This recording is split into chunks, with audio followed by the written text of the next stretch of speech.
నమస్తే. ఈరోజు మనం ఖమ్మం, నల్లగొండ, వరంగల్ ఈ సంబంధించినటువంటి ఉప ఎన్నిక ఎమ్మెల్సీ ఉప ఎన్నిక ఏదైతే ఉందో ఈ ఫలితాలు మరి కాసేపట్లో విడుదలైతే అని చెప్పేసి అయితే తెలుస్తా ఉంది. ఇదే సందర్భంలో కాంగ్రెస్ పార్టీ నుంచి పోటీ చేసినటువంటి తీన్మార్ మల్లన్న టీం సంబంధించినటువంటి వాళ్ళందరూ కూడా సంబరాలు చేసుకునేందుకు సిద్ధంగా ఉన్నట్టుగా తెలుస్తా ఉంది.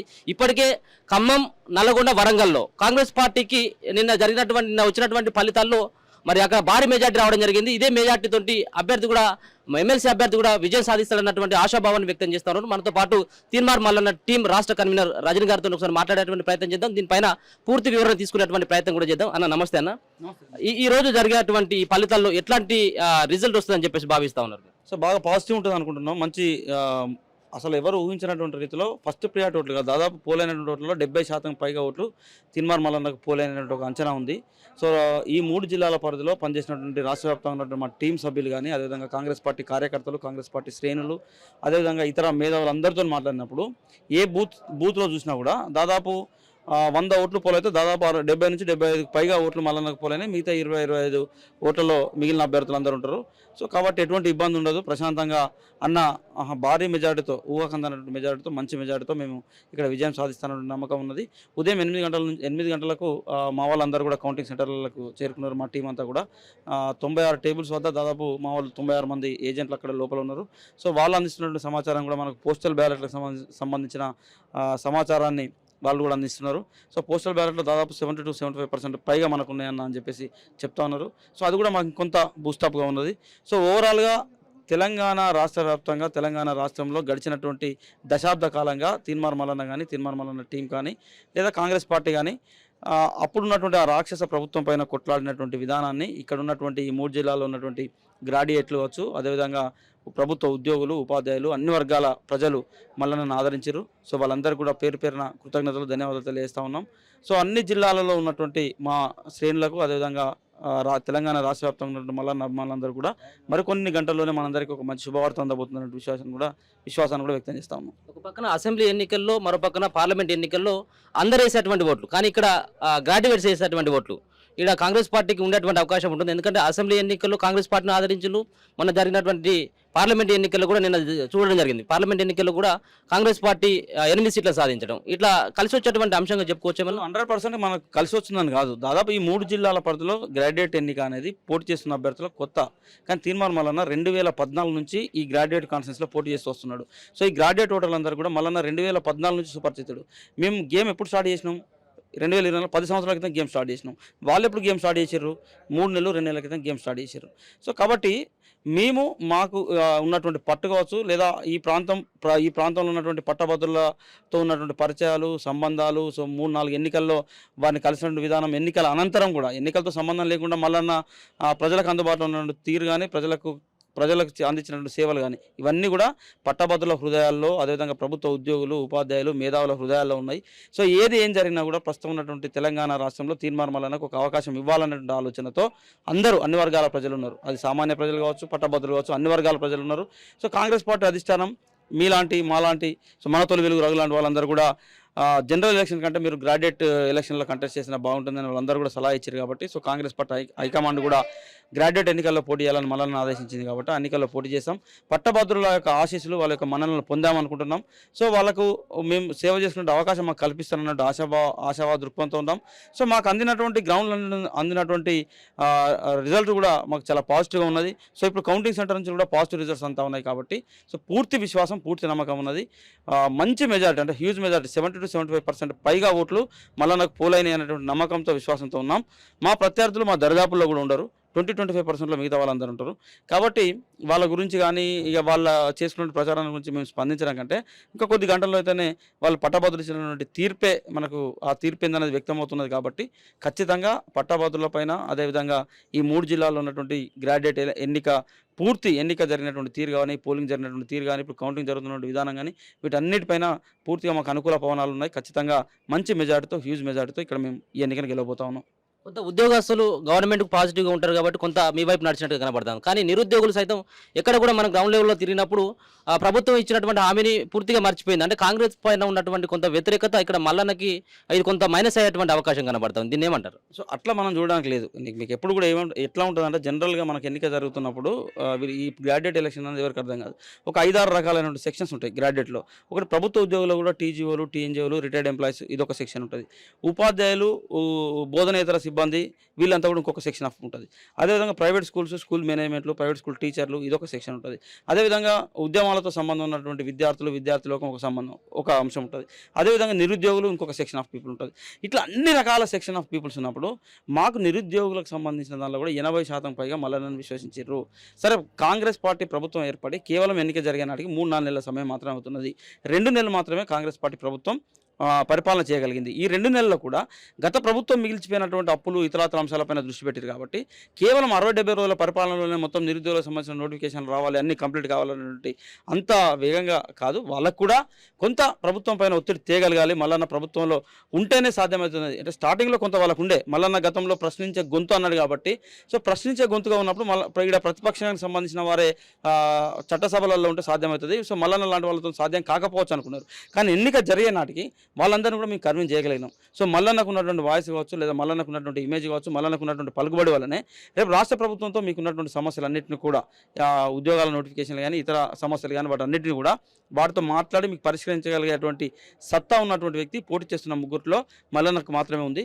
కాబట్టి మీరు మల్లన్నను ఒకసారి విశ్వసించండి అని చెప్పేసి మేము చేసినటువంటి విజ్ఞప్తి మేరకు వాళ్ళు కూడా సో స్టార్టింగ్లో కాస్త మనకు నెగిటివ్గా ఉన్నట్టుగా ఆ సెక్షన్ కనిపించినా ఎన్నిక జరిగినట్టు వాళ్ళు కూడా పూర్తిగా మల్లన్న వైపు వచ్చేసారు. ఒక 10 ఎక్కడైనా కూడా నేను అదే అంటున్నా. ఇప్పుడు నేను పోలైన ఓట్లలో 100 మనకు వస్తే అనట్లేదు. నేను 70% మంది మనకు ఉన్నారు. ఆ 20-20% మంది ఇదే సెక్షన్ అనుకో ఉంటారు అక్కడ సహజంగా ఏ ఎన్నిక జరిగినా కూడా. ఇప్పుడు మనం మొన్న జరిగినటువంటి రిజల్ట్స్ కూడా చూసినాం. నల్గొండలో 5,52,000 పైచిలకు మేడతో గెలిచారు. సో ప్రత్యర్థికి సంబంధించినటువంటి అభ్యర్థి కూడా 1,50,50,000 ఓట్లు వచ్చినాయి కదా. సో అందరికి ప్రత్యర్థికి 0 వచ్చేసి మనకు 100% రావాలని ఉండదు. సో ఎన్నిక అనేది ఎన్నికలా ఉంటుంది కాబట్టి ఎక్కడో ఇక్కడ చిన్న చిన్నగా ఉంటా అంటే సహజం. 3 జిల్లాలు, 34 అసెంబ్లీ నియోజకవర్గాలు, ఇంత పెద్ద ప్రాంతంలో 1-2 చోట్ల అటువంటి ఉండడం పెద్దగా ఇబ్బంది అవుతుందని నేను అనుకోవట్లేదు. సరే, ఏదేం జరిగినా అంతిమంగా మనకు ఇంకొక సాయంత్రం 5 గంటలకల్లా టెండర్ స్టార్ట్ అవుతుంది. మీకు రాత్రి 10 గంటలకల్లా ఆల్మోస్ట్ ఆల్ క్లియర్ అయిపోయే అవకాశం ఉంది. కాబట్టి సో ఏ సెక్షన్స్ మళ్ళీ ఆదరించినా, ఏ సెక్షన్స్ మళ్ళీ ఆదరించలేదు, ఇవన్నీ కూడా ఆఫ్టర్ రిజల్ట్స్ మళ్ళీ మనం విశ్లేషణ చేద్దాం. ఒక పక్కన 2-3 ఎగ్జిట్ పోల్స్ కూడా చెప్తా ఉన్నాయి. మల్లన్న ఒకవేళ గెలిచినట్టు అయితే ఉంటే మొదటి ప్రాధాన్యత ఓట్లను గెలవాలి, రెండో ప్రాధాన్యతకు పోయినట్టు అయితే ఉంటే కొంత ఇబ్బంది అయ్యేటువంటి అవకాశం ఉంటుంది. ఎగ్జిట్ పోల్స్ చెప్తా ఉన్నాయి. నేను ఏమంటున్నా, ఎగ్జిట్ పోల్స్ వాళ్ళకి ఫస్ట్ ఎన్నిక కౌంటింగ్ మీద అవగాహన లేదంట. నేను కౌంటింగ్ మీద అవగాహన ఉన్న వాళ్ళు అట్లా మాట్లాడారు. ఎందుకంటే ఈ కౌంటింగ్ సంబంధించి మేము గడిచిన 3 ఎన్నికల్లో చూస్తున్నాం కాబట్టి సరే వాళ్ళని మనం తప్పడానికి లేదు. వాళ్ళు అనుకున్నటువంటి ఈక్వేషన్ గ్రౌండ్లో జరిగినటువంటి ప్రచారాన్ని బేస్గా చేసుకుని వాళ్ళు చెప్తా ఉన్నారు. సో వాళ్ళని కూడా నేను తప్పడానికి లేదు. కానీ వాళ్ళకు ఉన్నటువంటి అవగాహన అది. రెండో ప్రాధాన్యత అనేది సమస్య ఉండదు. నేనేమంటున్నా, మాకు రెండో ప్రాధాన్యత కానీ ఎప్పుడు పోతుంది, మాకు 49% మేము ఆగితే మాకు రెండో ప్రాధాన్యత కౌంట్ కావాలి. నేనేమంటున్నా 75% దాటుతాం ఏమంటున్నా. 49 కాడ ఉన్నప్పుడు రెండో ప్రాధాన్యత కదా, 75 ఎక్కడ, 49 ఎక్కడ. సో రెండో ప్రాధాన్యత అనేటువంటి అంశమే లేదు. సో అవకాశం ఉండదు, అవసరం ఉండదు అని అనుకుంటున్నాను. నేను నాకు ఆ విశ్వాసం ఉన్నది, నమ్మకం ఉన్నది. ఖచ్చితంగా మొదటి ప్రాధాన్యత ఓటుతోనే మంచి మేరతో విజయం సాధించబోతున్నాం. కాంగ్రెస్ పార్టీ శ్రేణులంతా మీరు మల్లన్న టీం అంతా కూడా చాలా ఇక్కడ ఎక్కువగా ఏ పార్టీ వాళ్ళు కనబడతారు, మీరే కనబడతారు. ఎందుకు సంబరాలకు సిద్ధపడుతున్నట్టేనా? అంటే అట్లానే కాదు. ఇప్పుడు 250 మందికి పైగా మా వాళ్ళందరూ కౌంటింగ్ ఏజెంట్లు కావాలి. సో షిఫ్ట్ల వారికి ఉంటుంది. 250 మంది కౌంటింగ్ ఏజెంట్లు, వాళ్ళతో పాటుగా మల్లన్న అభిమానులు, రాష్ట్ర వ్యాప్తంగా ఉన్నటువంటి మల్లన్న అభిమానులు అంతా కూడా నల్గొండ కౌంటింగ్ సెంటర్ వద్దకు చేరుకుంటారు. రేపటికల్లా ఇంకా చాలామంది వచ్చే అవకాశం ఉంది. ఎందుకంటే గడిచినటువంటి 4 సంవత్సరాలుగా మేమందరం కూడా మల్లన్నను చట్టసభల్లోకి పంపించడం కోసం వెయిట్ చేస్తున్నటువంటి సందర్భం కాబట్టి ఆ ఉద్విగ్న క్షణాల కోసం సో ఆ విజయోత్సవాల్లో పాల్పంచుకోవాలి. మల్లన్నకు ఆ క్షణంలో మల్లన్న పక్కన ఉండాలన్న ఆరాటం మా వాళ్ళందరికీ ఉంటుంది కాబట్టి ఖచ్చితంగా వాళ్ళు వస్తారు. సో రావాలని అందరిని ఆహ్వానిస్తూ ఉన్నాం. ఇంకా ఈ రోజు కంటే రేపు ఉదయం 8-9 గంటలకల్లా రీచ్ అయితే మనకి ఇంకా బెటర్గా ఉంటుంది. సో రాష్ట్ర వ్యాప్తంగా ఉన్నటువంటి శ్రేణులు కూడా రేపు వేల సంఖ్యలో రాబోతూ ఉన్నాయి.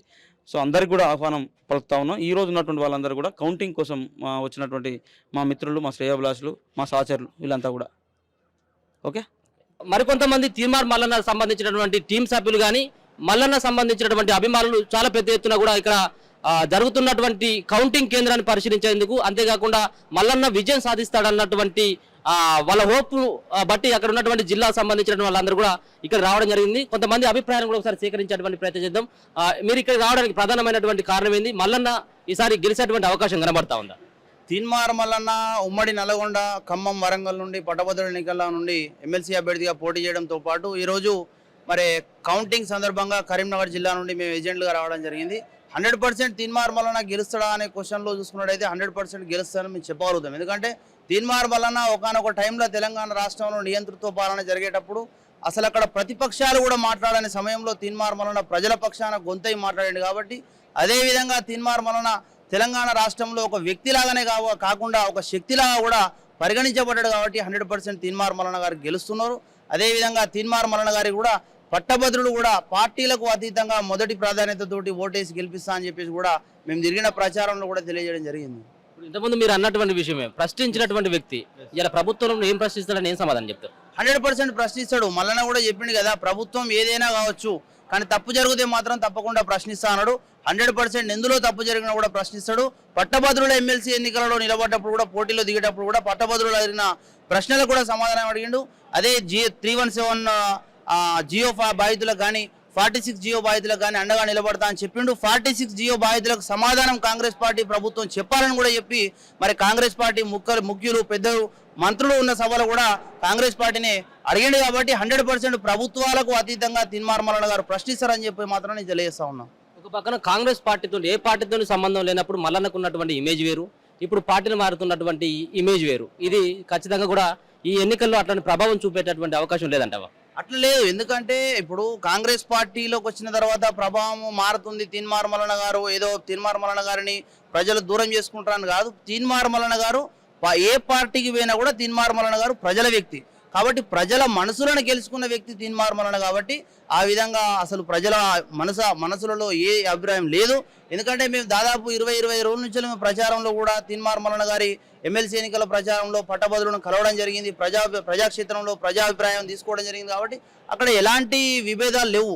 కానీ కొంతమంది దుష్ప్రచారం చేస్తున్నారు అంతే తప్ప ఆ దుష్ప్రచారాన్ని ఈ రిజల్ట్ తోటి తిప్పికొడతాం తప్పకుండా తీన్మార్ మల్లన్న చెప్పేసి కూడా నేను తెలియజేస్తున్నాను. స్థానికంగా ఉన్నటువంటి నాయకులు, ఎమ్మెల్యేలు కానీ, ఎంపీలు కానీ, ఎంపీగా పోటీ చేసినటువంటి వ్యక్తులు కానీ మల్లన్నకు సహకరించలేదు, ఆ పార్టీలో ఉన్నటువంటి వ్యక్తులు అన్నటువంటి కొంత ఆరోపణలు వినబడతా ఉన్నాయి. ఆరోపణలు అంటే ఇప్పుడు చేస్తూ ఉంటారు ఆరోపణలు. ప్రస్తుతం పార్టీలో ఉన్న వారిపైన కూడా ఆరోపణలు చేస్తారు, పార్టీలో లేని వారిపైన కూడా ఆరోపణలు చేస్తారు, ప్రభుత్వం పైన కూడా ఆరోపణలు చేస్తారు, ప్రతిపక్షాలపైన కూడా ఆరోపణలు చేస్తారు. ఆరోపణలు అనేటివి నిజం కాదు. ఇప్పుడు పార్టీకి సంబంధించిన పెద్దలు ముఖ్యులు లీరో అనడానికైతే అది తప్పు. ఎందుకంటే ఇప్పుడు నామినేషన్ టైంలో స్థానిక మంత్రి గారు ఉన్నారు, కోమటిరెడ్డి వెంకటరెడ్డి గారు, అదేవిధంగా వేముల వీరేశం గారు ఎమ్మెల్యే గారు, అదేవిధంగా ప్రభుత్వ విఫ్ ఎవరైతే ఉన్నారో మరి ఆయన పేరు మన ప్రభుత్వ విఫ్ కూడా ఉన్నారు. కాబట్టి ప్రతి ఒక్కరు కాంగ్రెస్ పార్టీలో ఉన్న గెలిచిన నాయకులు ప్రతి ఒక్కరు సహకరించారు. సాధ్యమైనంత వాళ్ళ వంతు వాళ్ళు సహకరించారు. అదేవిధంగా 33 జిల్లాలో ఉన్న తీన్మార్ మల్లన్న టీం కూడా సాధ్యమైనంత వరకు మా గ్రౌండ్ వర్క్ కూడా మేము చేసుకున్నాం. 100% తీన్మార్ మల్లన్న గెలుస్తాడని మాత్రం నేను చెప్తున్నాం. ఇట్లా మీరేదో గడ్డం పెంచుకొని వచ్చారు, ఏంది ఈ గడ్డం సంగతి, ఏంది ఈ కథ ఏంది? గడ్డం అన్న గెలవాలనే కదా. ఎవరు గెలవాలని? తీన్మార్ మల్లన్న గెలిస్తే గడ్డం తీస్తా అని చెప్పిన, లేకపోతే సగం కూడా తీసుకుంటే ఇక గెలవకపోతే సగం కూడా అంతే. గెలిస్తే మొత్తం అంత గీక్కుంటా పెంచుతాను. ఇప్పుడు ఎమ్మెల్సీ ఎలక్షన్ల అన్న కాండవ కప్పిండు. అప్పటి నుంచి నేను నిర్ణయం తీసుకున్నా, ఖచ్చితంగా గెలుస్తాడని చెప్పేసి ఆ ఓపు ఉంది, గెలుస్తాడు. దానికోసం నేను ఇది పెంచి అన్నకు కూడా చెప్పిన. ఎందుకు మల్లన్న గెలవాలనుకుంటావు నువ్వు? మల్లన్న అంటే మేము ముంబటి ఉండి చూసినామయ్యా, ఇది పాదయాత్ర నుంచి తిరిగినాము అన్న కోసము, మళ్ళీ వాహనయాత్ర తిరిగినాము. ఏ పొరపాటు లేదు. ప్రజల కోసం కష్టపడి ప్రజల కోసం మాట్లాడితే తప్పేనా? ఎన్ని గుండెలను ఆపరేషన్ చేసిండు, మరి అక్రమంగా సంపాదించలేడు కదా, న్యాయంగానే సంపాదించాడు కదా. ఎప్పుడు ఒక తప్పు దొరకలేదు మరి నాకు. నేను ఆయన ఎంబడి ఉంటా. అలాంటప్పుడు ఆయన నిందించడం ఎందుకు? అందుకోసమే పట్టుదలతో గెలుస్తాడని అనుకుని ఒప్పుతాను. నేను నల్గొండ, ఖమ్మం, వరంగల్ పట్టభద్రులకు మాటిస్తున్నాను. నమ్మకం ఉందని గెలుస్తాడు? నమ్మకం ఉంది, గ్యారంటీ చెప్తున్నా. ఇది నిర్ణయం నాది. సంబరాల కోసం వచ్చా ఇక్కడికి? సంబరాలు కాదు, ఈరోజు అకౌంట్ ఓపెన్ అవుతుందని గెలుస్తాను వచ్చింది. కౌంటింగ్ మేము ఇక్కడనే ఉంటాం అప్పటిదాకా. టపాసులు కానీ కుంకుమ గిట్లా ఏమైనా పట్టుకొచ్చుకున్నావా? ఇక అన్ని ఇక వస్తాయి రెడీలా, దండలు వస్తాయి. పక్కా గెలుస్తారు, అన్ని ఉన్నాయి, అన్ని చేస్తాం. ఇంటికి పోయేదాకా దొరకపోతాం. మీరేమని చెప్తారు? ఎక్కడి నుంచి వచ్చినావు అన్న? నమస్తే, నేను కరీంనగర్ నుంచి వచ్చిన అన్న. ఇప్పుడు గ్రౌండ్ లెవెల్లో కూడా మేము చాలా వరకు కూడా వర్క్ చేసినాము. ఖచ్చితంగా మల్లన్న ఖచ్చితంగా గెలుస్తాడు. ఒకటి మీరు అడిగిరనా మల్లన్న గెలిచిన తర్వాత కాంగ్రెస్ పార్టీలో ఉన్నాడుగా ప్రశ్నిస్తాడా అనే ఒక క్వశ్చన్ మీరు రేజ్ చేశారు. ఖచ్చితంగా ప్రశ్నిస్తాడని ఒక అభ్యర్థిగా ఉన్నప్పుడే ఇప్పుడు కానిస్టేబుల్ ఇష్యూ గురించి కానీ మాట్లాడిండు. 46 జీవో వాళ్ళ గురించి కూడా మాట్లాడిండు. ఒక అభ్యర్థిగా ఉన్నప్పుడే ఇప్పుడు గెలిచిన తర్వాత కూడా ఖచ్చితంగా మాట్లాడగలుగుతాడు. మల్లన్న ప్రశ్నించే గొంతు నుంచి పనిచేసే స్థాయి రక ఎదుగుతాడు కూడా. ఆ ఎదిగి ఖచ్చితంగా పని చేపిస్తాడు అన్న. ప్రశ్నించేటువంటి గొంతుకలన్నీ కూడా పాలిటిక్స్ లో ఉండాల్సినటువంటి అవసరం ఉందంటారా? అని ఖచ్చితంగా కానీ ఇప్పుడు ఎవరైనా కానీ ఒక విజ్ఞానవంతులు, తెలియమంతులు, ప్రజల మీద బాగా ఫోకస్ ఉన్న వ్యక్తులు రాజకీయాలకు రావాలి. వాళ్ళేదైనా ప్రజల యొక్క సమస్యలను పరిష్కరిస్తారని చాలా మందికి అంటారు. అలాంటిది ఇప్పుడు ఒక జర్నలిస్ట్ కంటే ప్రజల సమస్యల గురించి తెలిసిన వాళ్ళు ఉంటారు. అదే తప్పేం ఉండదు అన్న, చదువుకున్న వాళ్ళు తప్పేం లేదు కదన్నా. అది తప్పేం లేదు. ప్రశ్నించే వాళ్ళు ఖచ్చితంగా రావాలి. జనం గురించి సమస్యలు జర్నలిస్టులకు తప్ప ఇంకా ఎవరికి తెలియదు అనేది నా ఉద్దేశం అన్న. ఇక్కడ మీరు తిరిగిలంటా ఉన్నారు గ్రౌండ్ లెవెల్లో, ఎక్కడ మెజార్టీ వచ్చేటువంటి అవకాశం కనబడుతుంది మీకు? అన్న మేము జనగామ నియోజకవర్గ ఇన్ఛార్జ్గా తీసుకున్నాము. అఖిల్ పాషా అన్న జిల్లాధ్యక్షుడు కాబట్టి అతని ద్వారా మేము పనిచేసినాము. ఖచ్చితంగా పాజిటివ్ వైబ్రేషన్ ఉంది. ప్రతి ఒక్కరికి తెలుసు అన్న మల్లన్న అనేది. చిన్న పిల్లల నుంచి ముసలి వాళ్ళకు కూడా ఖచ్చితంగా తెలుసు. గెలిచే అవకాశం అయితే ఖచ్చితంగా ఉందన్న. మేము 33 జిల్లాల నుంచి చాలా వరకు అభిమానులు వచ్చారు, టీం సభ్యులు వచ్చారు. సంబరాలకు కూడా మేము రెడీ అవుతున్నాం అన్న. మొత్తానికైతే ఇక్కడ పట్టభద్రుల ఉప ఎన్నికలు ఖచ్చితంగా కూడా తీన్మార్ మల్లన్న విజయం సాధించబోతా ఉన్నాడు అని చెప్పేసి ఆశాభావాన్ని మాత్రం ఇక్కడ మల్లన్న టీం సభ్యులు, మల్లన్న సంబంధించినటువంటి రాష్ట్ర కన్వీనర్ రజనీ గారు అయితే చెప్తా ఉన్నటువంటి అంశం.